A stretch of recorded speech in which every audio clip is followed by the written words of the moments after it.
It all started in a small garage in Seattle.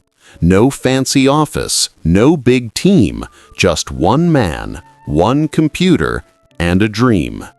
He believed the internet could change everything, and he was right.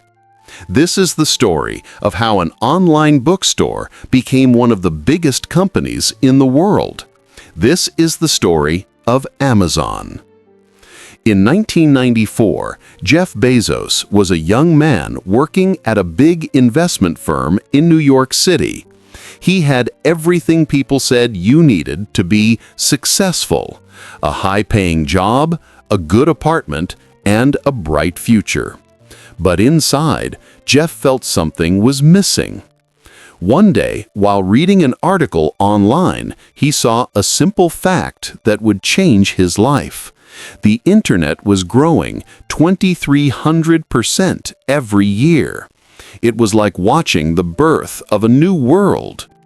Jeff couldn't stop thinking about it.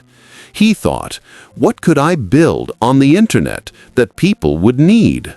He made a list of 20 possible ideas, from selling CDs to making online auctions. But one idea stood out: books. Books were perfect. Millions of titles, easy to ship, and people everywhere loved to read. So, in the summer of 1994, Jeff made the hardest choice of his life. He quit his comfortable job, packed his car with his things, and drove across the country to Seattle with his wife, Mackenzie. There, in a small garage, Amazon.com was born. At first, it was just a few people working day and night. They built the website by hand, packed the books themselves, and even drove them to the post office. Jeff's desk was made out of an old wooden door, cheap, simple, but symbolic. He believed that spending less money on furniture meant more money for customers. In the beginning, Amazon only sold books. But soon the website became popular. People loved how easy it was to find what they wanted. Jeff's rule was simple: focus on the customer. Even if it cost more, even if it took longer, always make the customer happy. When people complained that their orders were late, Jeff personally replied to emails.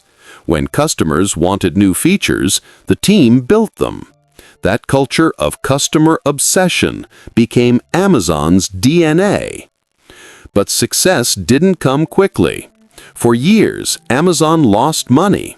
Many investors said it was a bad idea, that no one would buy things online. Competitors laughed, but Jeff didn't care. He told his team, "It's always day one." Meaning, act as if you're just starting, stay hungry, stay creative.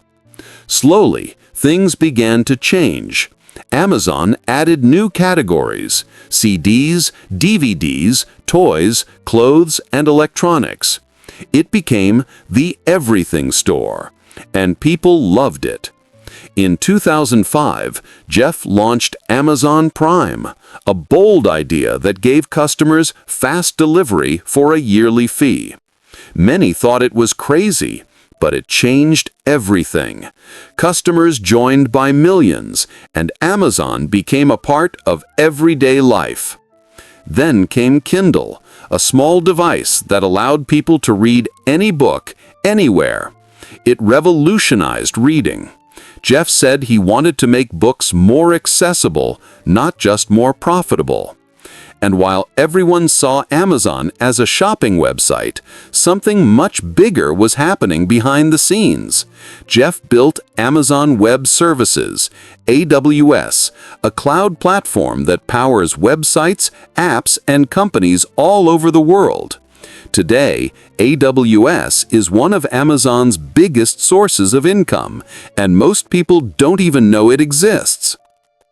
Through the years, Amazon faced failures too: projects that didn't work, products that nobody bought, and criticism for its working conditions.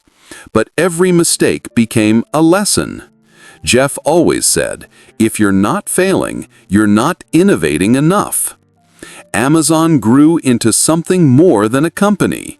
It became a symbol of innovation, risk-taking, and long-term thinking. It showed the world that one person with a big dream and the courage to chase it could change how millions live their daily lives.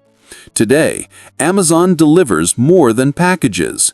It delivers ideas, opportunities, and inspiration to dream bigger.